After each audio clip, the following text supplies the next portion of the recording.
Okay, so let's dive into a story from the 14th century that sounds like something straight out of a fantasy novel. I'm talking about a rabbi who reportedly rode a lion into a city, using a snake for a bridle. It's this wild, incredible legend, but it forces us to ask some really serious questions about what it means to believe in something. So get this. This is the heart of the legend of Rabbi Ephraim Ankawa. He was a brilliant scholar, but he was also a refugee, on the run from some truly unimaginable persecution. He finds himself totally alone in the wilderness, face to face with a predator. And what happens next? Well, it wasn't just about survival. It was the birth of a legend. All right, so let's set the scene. The story kicks off right after the horrific 1391 pogroms in Spain. Rabbi Ankawa's own father was martyred, burned at the stake. So he's fleeing for his life with a caravan, but then the Sabbath begins, and he just refuses to travel any further. This decision leaves him completely alone and vulnerable out in the wild. Can you even imagine? What a way to make an entrance, right? But here's the thing. This spectacular story, as amazing as it sounds, actually creates a pretty serious intellectual problem. Think about it for a second. We're talking about a faith that deeply, deeply values logic, study, and reason. So are you just supposed to accept a story like this literally? It seems to fly in the face of, well, everything we know about the natural world. And this wasn't just some casual question people were asking. No, this was a central, burning debate for medieval Jewish theologians. So to really solve the mystery of the lion rider, we first have to understand the intellectual rules they actually developed for belief. So yeah, the rules of miracles. There's an intellectual framework for the supernatural. The whole debate really centered on how to interpret all these wild, sometimes unbelievable miracle stories you find in the Talmud. How do you square these stories with a rational worldview?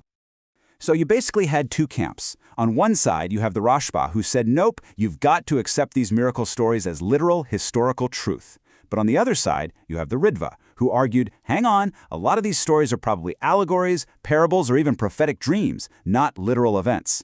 Now, what's really interesting is that these two opposing views weren't just left to fight it out. Instead, thinkers worked to combine them into a practical guide. And a consensus sort of formed around these three criteria. It's like a checklist. If a miracle story met these conditions, it was meant to be believed as a literal event. If it didn't, well, then it was likely a parable or an allegory with some deeper meaning. The framework basically gives you permission to ask, what was the purpose of this so-called miracle? I love this quote. What it's really saying is that the default setting for the world is the natural order of things. Miracles are the exception, not the rule. They're supposed to be rare, profound, and they have to have a powerful underlying purpose. They aren't just random acts of magic. But, this debate isn't just some abstract theological concept from old dusty books. Rabbi Ankawa himself, the guy at the center of our story, was a sophisticated philosopher who personally wrestled with the nature of reality. So his journey took him from Spain all the way to Morocco. And it was during his time in Marrakesh, just 2 years after fleeing those horrific pogroms, that a really bizarre incident occurred. One that totally shaped his understanding of the line between the mind and the physical world. And we know about this because he wrote about it himself in his own philosophical work. He says he had this incredibly vivid dream where a guard struck his arm, but when he woke up, his arm was paralyzed with real physical pain, as if the blow had actually happened. And this is just brilliant. It shows that the man at the center of this fantastic miracle story was also a deep thinker, fascinated by how the mind and the material world connect. He understood from personal experience that a non-physical event, a dream, could have very real, very physical consequences.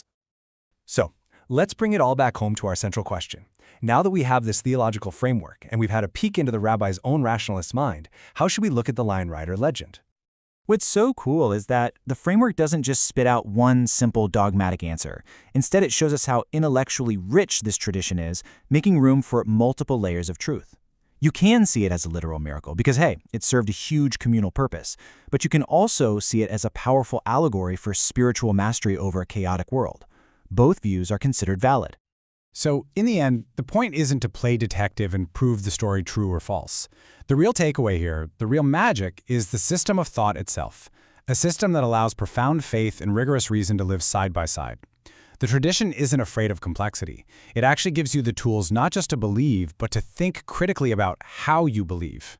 And that leaves us with a final thought to chew on. Maybe the real wonder isn't just in the spectacular stories we tell, but in the enduring human quest to find meaning in them by balancing the mysteries of faith with the clarity of reason.